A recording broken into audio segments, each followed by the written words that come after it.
Hello, everyone, and welcome to Reimagine 2021. I'm your co-host, Ashlie Meredith, Head of Education at MouseBelt Blockchain Accelerator. Today, we're bringing you version 7.0 of our virtual conference series, History of Coins, and we're delighted to be joined today by David Wachsman. He's the founder and CEO of Wachsman.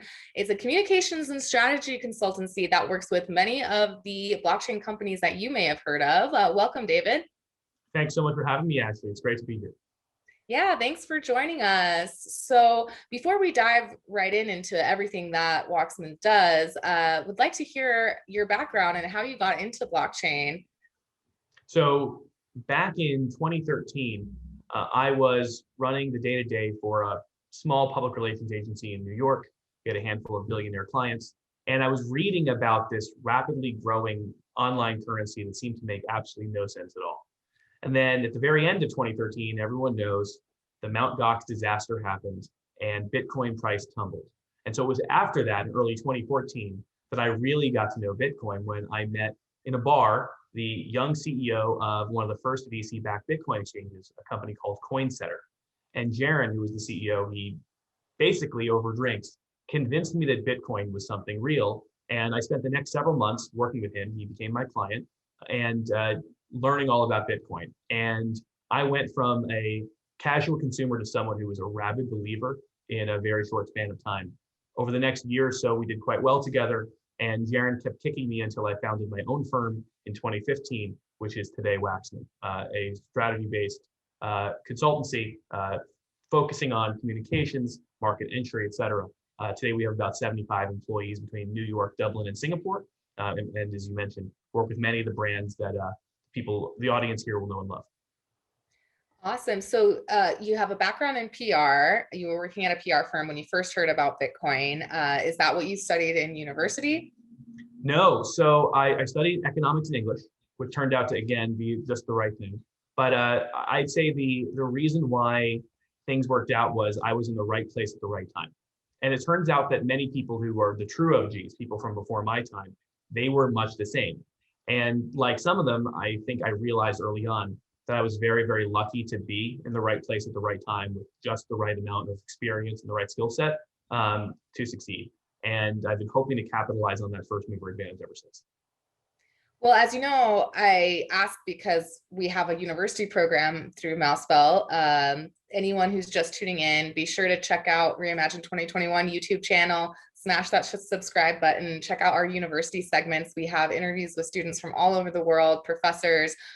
We've built this network of 100 universities in 24 different countries. And so speaking directly to them, what would you say to someone who might think that they don't have just the right experience, or they aren't in the right place at the right time, or maybe they missed it? Do you have any advice for students who are interested in getting into the blockchain industry? So first thing is, I mentioned the price rise in 2013 and the subsequent crash because I thought I missed it too. When I started in Bitcoin, I thought the best had already happened. I did not realize by any means that the best was yet to come. And I think the same is true today. Another thing that we love to tell people at Wachsman is newcomers is that you don't actually have to have a degree in blockchain or computer science or cryptography to work in the blockchain industry. But one of the great things about this maturing space is that there's room for people with all sorts of skills. And so almost no matter what you've studied in college, as long as you're intellectually curious and you're willing to ride the learning curve, take the courses offered by MouseBelt, et cetera, I think that you can work in this industry. We're hiring right now in all of our offices at every level, including entry level. And we don't expect people when they walk through the door to know anything about blockchain, but they'll learn it if they're swimming in it every day. And if they're able to take courses like the one offered here. Absolutely. Yeah, I tell students that all the time as well. I come from humanities, philosophy especially. It's probably the most humanities of the humanities. So not technical at all, but like you said, if you're intellectually curious, if you start diving into it, if you're swimming in it every day, you definitely catch up. And it can at least, I think what's important is to be able to understand and then communicate the import of these technologies and why maybe a consumer or customer or business should care about it, because that, I think, kind of gets lost sometimes is with a lot of companies, who may be focusing too much on the technical, like, are they communicating what the customer should care about with these technologies? There's no question. To your point, many companies initially are startups comprised of maybe a CEO and a CTO, or sometimes the CTO is the CEO. So they're all engineering focused, and the first 15 members of the team are essentially all engineers. But at some point, a startup has to go from a company making some sort of concept to actually developing product market fit. And to your point, that requires figuring out who their customers are. These are really like the business side of the business type questions. Who are your customers? How can you go and tell them what you're doing? What differentiates you from perceived competitors? And perceived competitors could be actual competition or people that an uninformed consumer might anticipate are your competitors. And then beyond that, actually go and make a sale. So you're going to see sales, marketing, biz dev, accounting, all the different types of skills that you wouldn't expect a blockchain company, or at least on first thought, to have. They need those things. And that's why I think just about anybody out there who's interested in joining this, let's call it a kind of revolution, you just need to want it. Yeah, I think that kind of brings us into talking more about what you do at Wachsman. So you're working at your own PR firm, got really interested in Bitcoin, had a friend or someone really encouraging you, like you should do this for blockchain companies. Was that kind of the thinking behind founding Wachsman? Yeah, well, it was only Bitcoin companies at the time because there were other blockchains out there, but to be honest, they weren't very relevant in early 2015. So yeah, I said, so when you work in a PR agency, I think that the audience should understand this. You very often have different types of clients that you're working with. You may work with a handful. I had clients in real estate and restaurants. I had clients in technology, but I also had clients in finance. There was almost no rhyme or reason connecting to clients that I happen to have in my old firm. So I started Wachsman with the thought, what if instead you aggregated a bunch of different clients in the same sector, but perhaps that did different things? You might basically have a menu of options that reporters, that's basically who you talk to. You talk to clients on one side and reporters on the other. The reporters can maybe even come to you if they had a question on the space. And so I got lucky enough to not only have that initial Bitcoin exchange as a client, but a software wallet, a hardware wallet, a mining pool, a blockchain focused VC, and a Bitcoin ATM network. And with that, I was able to go and start a firm with a multitude of companies in the space. And because I had that, whenever I reached out to a reporter, maybe they didn't need to write about Bitcoin ATMs, maybe they were talking about security, and maybe the Bitcoin, the hardware wallet would come in. That's called the Trezor. That was one of my first clients. And in doing this, you also learned about the partners, because inevitably when you work with a startup, they have partnerships of all of those companies. And this is how things kind of organically grew for Wachsman. I mentioned the right time. I launched the company in 2015, and in 2016, the crypto prices basically tripled, more or less dramatically improving, the market conditions, which allowed companies to be able to, more companies to be able to go and take on service providers like Wachsman. And Wachsman went from a one-man shop in 2016 to about 10 people by the end. And then, of course, in 2017, and I'm sure we'll talk a little bit about this, but crypto prices 30x. And it went from about a $17 billion market cap to 18 billion to 850 billion before crashing in 2018. So, and Wachsman grew not entirely accordingly, but close enough. And that's why today we're, a global organization. Yeah, that history of kind of how your company has evolved over time. You got in early enough that you were there for the ICO boom for Bitcoin going 30x 2017 2018. I'm wondering if you can kind of maybe compare and contrast or tell us a little bit more about how 2018 was for you, and compared to maybe now how 2020 was, and we can dive in more as to like how you responded to COVID and how you all have been doing and what you see for the future. But do you see any similarities between the 2017 2018 timeframe and 2020? Well, I certainly see some parallels now in 2021 with the very end of 2017, the first few months of 2018. I think it's getting a little bit overheated right now. We're seeing cab drivers having favorite coins that don't make any sense, and that scares the bejesus out of me, I've got to tell you. And we did see some of that at the end of 2017 and early 2018. And I think that the audience here should be very much paying attention to what's real and what's not. There's a lot of noise out there right now, but pay attention. You know, Bitcoin will never fail you. At least I don't think so. And there's a lot out there that doesn't pass the smell test. And I think you should be very cognizant of that. And that was true during basically a 6-month period, I would say, at the tail end of 2017 and early 2018. But the businesses today that I'm seeing in the space are far more mature. They're not 3 years more mature than they were at 2018. They are leap years, or light years, I should say, more mature. It's amazing what you see. We have even the startups in the space, they often come from founders who have worked in crypto for years. And their co-founders are people who have been successful in other types of businesses. The venture capitalists who are investing in some of these early stage companies are sophisticated investors. Whereas I must say in 2017 and early 2018, many of the VCs really didn't know what they were talking about. And they simply were able to go and accrue a lot of funds from LPs who knew even less what they were talking about. Again, the world is different today. The businesses have often achieved product market fit. And we've seen that with the emergence of DeFi, which went from a buzzword to actually something very, very real. Yeah, that everyone is kind of talking about and taking very seriously, you know, exchanges and, you know, are realizing that they need to start building tools to participate in DeFi. Just a comment on one of your points about a taxi driver, you know, being able to tell you what their favorite coins are. I had the experience only recently. So I've been in the space for almost 3 years now. And I had it was only about a month ago that I had my first ever conversation with a normal person in like a dinner environment about cryptocurrency. And they were actually quite knowledgeable about it and had been following for a while and listened to various podcasts, but it wasn't at a blockchain conference. And it was like the first time that's ever really happened to me where I've been able to talk to someone about what I do for work without their eyes glazing over and not being at a meetup or something.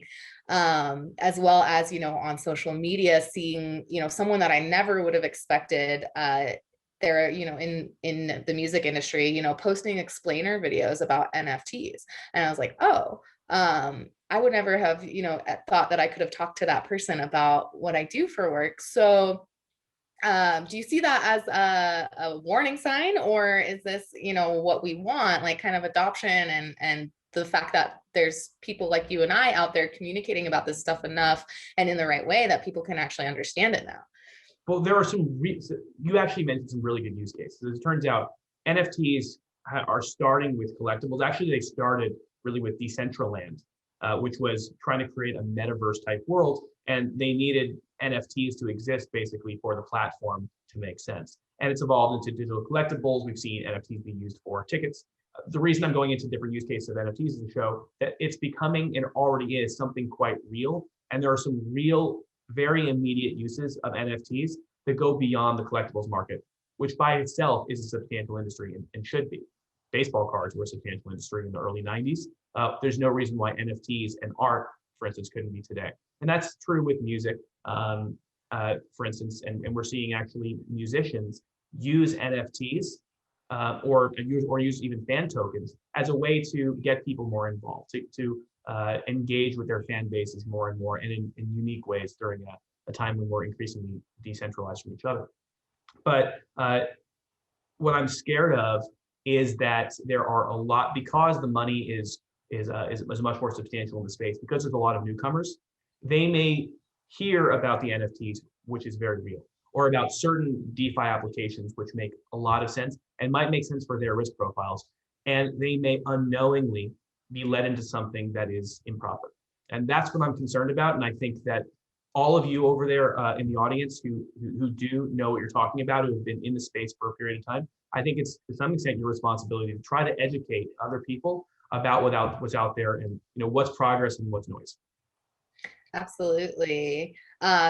So in talking about use cases and kind of these real world use cases, right, where a user might actually have an app on their phone and the blockchain itself kind of disappears into the background, right, where I think there's going to be a lot of products out there where users will not even know that it's on the blockchain. They will know that this is censorship resistant, or they just know that it provides the value that they're looking for. And at MouseBelt, we really focus on real world use cases. That's what we want to do be hands-on with the projects we work with, build the tech through our development shop, and think about products that people are actually going to use. And one of the fun questions we like to ask people, just to kind of highlight how early it is in the space, really, is, do you have any app on your phone that is run by blockchain that isn't a wallet or an exchange?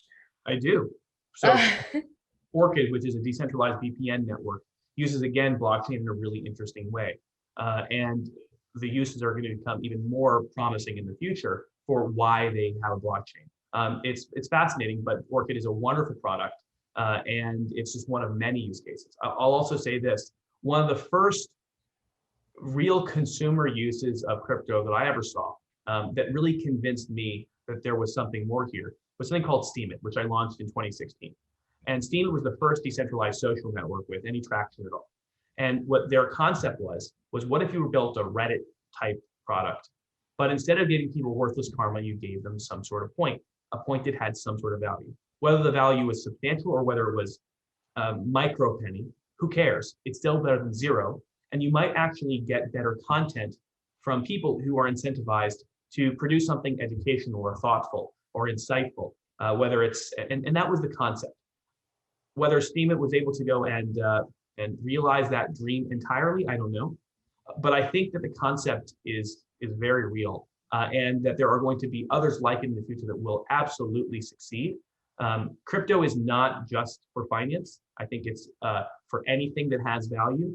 And one of the great things about blockchain and crypto is that the concept essentially allows for you to finally put a value to something that before you can only imagine had value. You thought had value, but you couldn't put your finger on it. Blockchain potentially allows for that to actually have real value. Yeah, absolutely. Like, as a social and political philosopher, I'm always really interested in ways of incentivizing certain kinds of behaviors and the social contract, and how these token economics can work to like build a world in which people are compensated for their intellectual property, where freedom of speech is encouraged and protected. So those are kind of my pet favorite use cases in blockchain. And I know we haven't really cracked it yet. Civil token, I was really excited about, didn't really pan out, but just ways of people owning their data, owning their content, getting reimbursed or getting incentivized to create good content, being paid for what they created, as well as preserving and protecting people who want to put content out there that is bringing truth to people. So curious as well to hear from you. What are some of your favorite use cases in blockchain? What are you most excited to see? What do you think has the most potential to really disrupt how we do business or go about the world? So there are so very many. So I'll guess I'll give you a brief snapshot. So one would be, I really like the idea of creator coins. And a company called Rally is doing a really good job of this right now, which is there a way for people who are creators on the internet, maybe people who are YouTubers, esports stars, could be athletes, musicians, is there a way for them to more deeply engage with their fan bases? And it turns out tokens are a really great way to do that. And so we're seeing some pioneering work on the creator coin side. I think that's really exciting. Another is certainly when it comes to securities. Now we're going to the total other end of the spectrum, but there's just no question being able to bring the settlement and clearance and settlement of securities from T=2 or T=3 to T=0, as in will unlock unbelievable amounts of working capital that is better for every single person in the financial stack. So from terms of securities clearance, I think blockchain has enormous use cases. And as far as using tokens to represent individual things like art with NFTs, I think that's fascinating. It allows us to much more cleanly track the provenance, for instance, of a piece of art on one side, or have a lot more metadata attached to something that previously was only valuable because of maybe just one of its dimensions. You can add essentially new dimensions to a digital item as a consequence of having NFTs. These are really, really exciting. And what we're finding is that entrepreneurs are creating more and more brilliant business cases using these tools that have been developed and engineered and improved over time. And what we have today is an incredible palette, essentially, for artists to be creative. Yeah, thanks so much for sharing that. Let's go back to, how Wachsman has evolved over the years. What kinds of stuff you were doing in the beginning and what are you doing now? Are there particular companies that you prefer to work with, or things that you like to do with them? I think you said you've kind of evolved into more strategy, like actually providing strategy and things like that. Yeah, so Wachsman started as a PR agency, and we certainly do very traditional PR still, but many of our clients have asked more from us. When you work with a company for a period of time, they ask, hey, can you help me do X, Y, or Z? And so for a lot of our clients, we're helping them very often with market entry.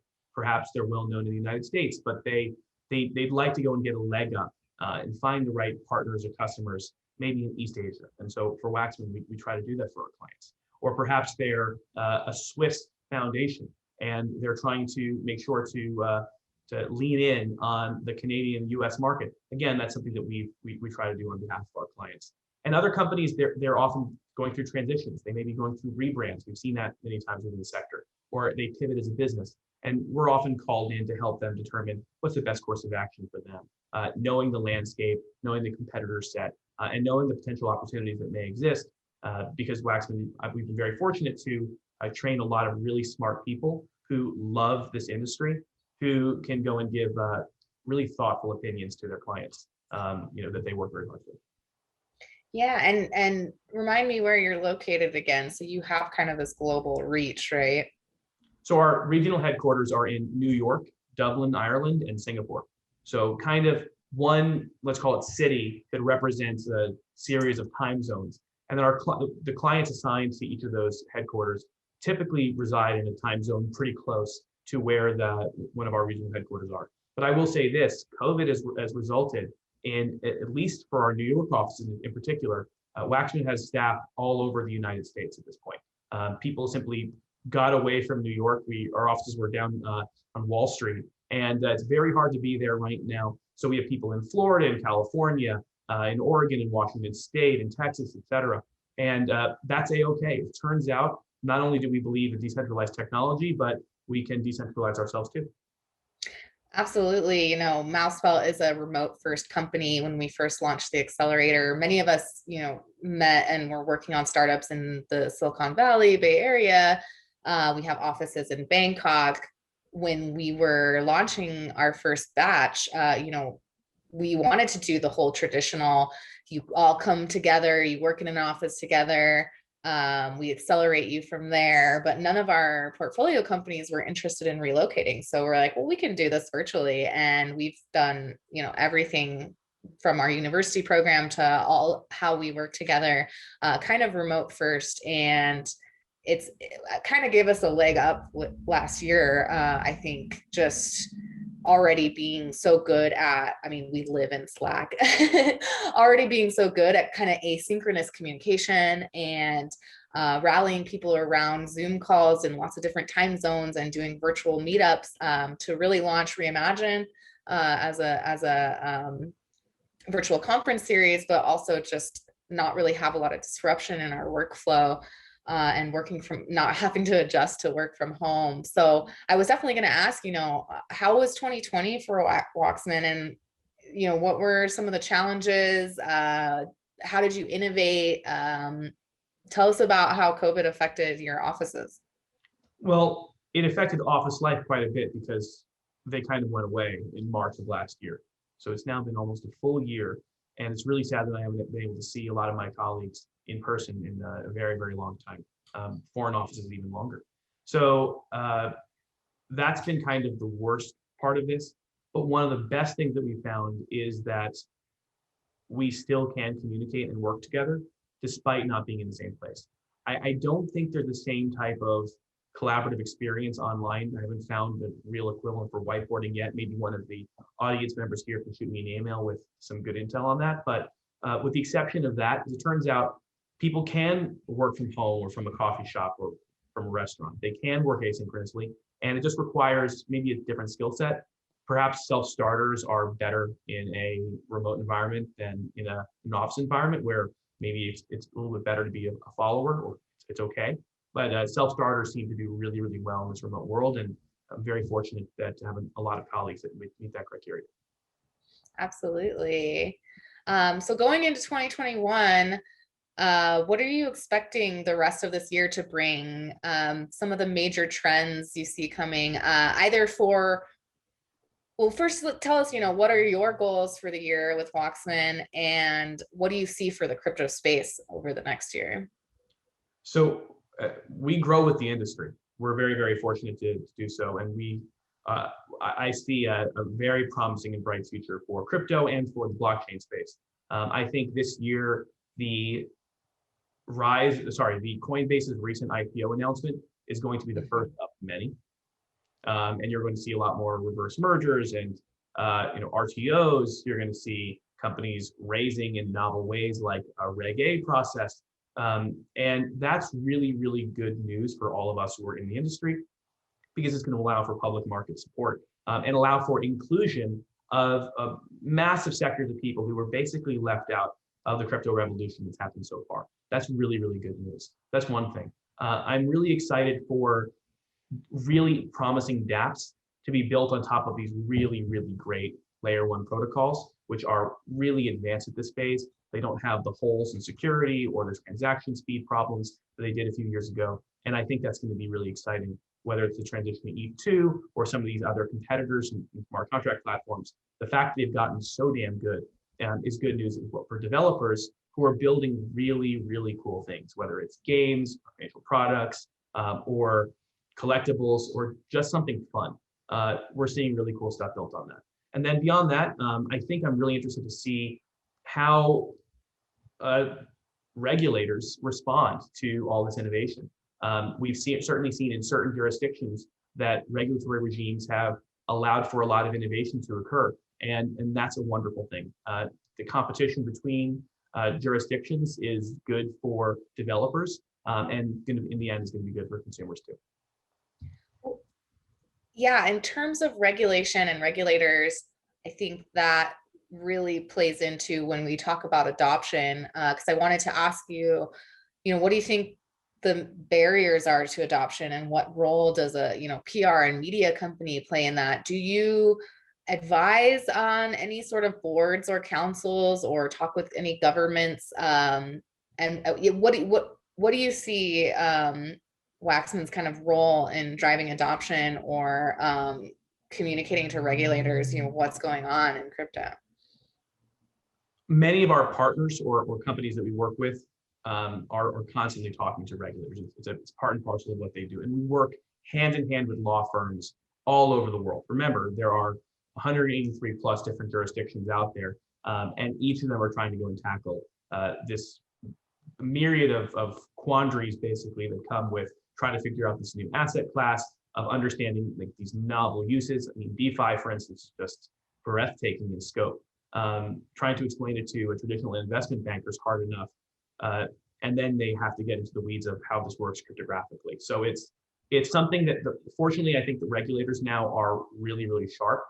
Very often the ones who are empowered to make decisions on this front are basically students of this business and of this industry and of this field. And that's a really good thing. So that's why I'm a big proponent, or not big proponent, I should say. I'm a supporter of the regulatory regimes that we're seeing right now, because a lot of them are well educated and they're going to make really thoughtful decisions.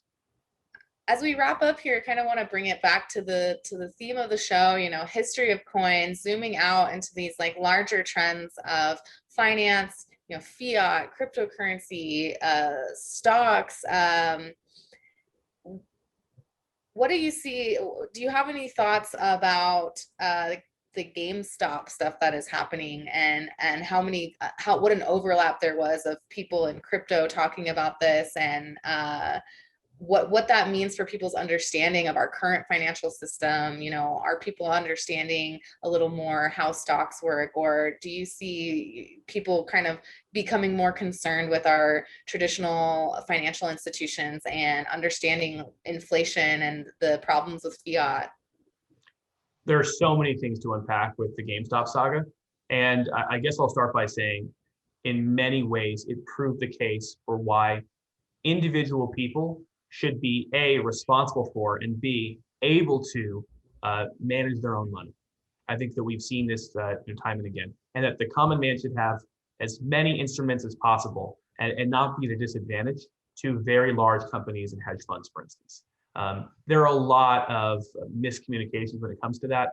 Robinhood got a lot of really bad flack for the way they handled things. And I'm not saying things were perfect, certainly not on the PR perspective, but capital requirements are a real thing that many people glossed over and were a reason why, for instance, GameStop shares were not really accessible on the Robinhood platform. And that's something that simply wasn't communicated well from execs at Robinhood. But it did open up, to your point, a wider discussion. How much do people really know about A, personal finance, and B, finance in general? Does the man on the street, do they know how stock markets work? Do they understand the nature of equity or what valuations are? And I think what we found is a really interesting answer. Yeah, that is to say, people know a lot more than you might think. That we have a really educated investor base in the United States, and it is absolutely the case that in the investor class, which should be absolutely everyone, is a class that has something to care about, right? When you own equity in something, you have something to lose, and you're much more likely to fight to protect it and be thoughtful about the decisions that you make. And I think that the GameStop saga has done one thing, which is to further accelerate the trend of people taking control of their own finances. And this goes right back and reverts back to why Bitcoin exists, why non-custodial wallets need to exist, why people should be able to manage their own finances, all the way from something totally ephemeral or superficial to the most fundamental. That's something that they can do with cryptocurrencies and the blockchain really empowers. So that's one of the exciting things we've seen with GameStop. I think we're going to see a lot more prominence to financial related news in the future. And that's really exciting because it matters. It matters quite a lot. And I think people are just starting to realize the power of the individual consumer and the retail investor. It's much more than anyone anticipated. Yeah, absolutely. Yeah, so just to wrap this up, maybe kind of a fun question for you before we plug everything about Wachsman and who you want to hear from and how people can find you. English major, economics major, working in PR and communications. What's your favorite podcast or media? Like, how do you stay informed? What are you reading? What are you listening to? Well, I'm a very traditional media consumer. I actually don't watch a ton of podcasts myself, but I read a lot of newspapers. And I'm a big fan of The Economist and both the New York Times and the Wall Street Journal. I found that if you read those every day, you're probably going to stay abreast of much of the news that really matters, at least here in the United States. But if you're looking for foreign news, it's very important to pay attention to what you're seeing on sophisticated social networks. And I would encourage a lot of people to be trying to read the global news sections of the news aggregators whenever they can, because you don't get enough of that here in the US. Really interesting and important information that's more relevant than you think. Well, that's especially great advice for any students tuning in who want to stay informed or are looking how to kind of stay ahead and understand the news. And yeah, make sure that you're reading global news. Check out some of the publications that David here recommends. So for Wachsman, where can people find you? Who are you looking to hear from, and how do they get in touch with you?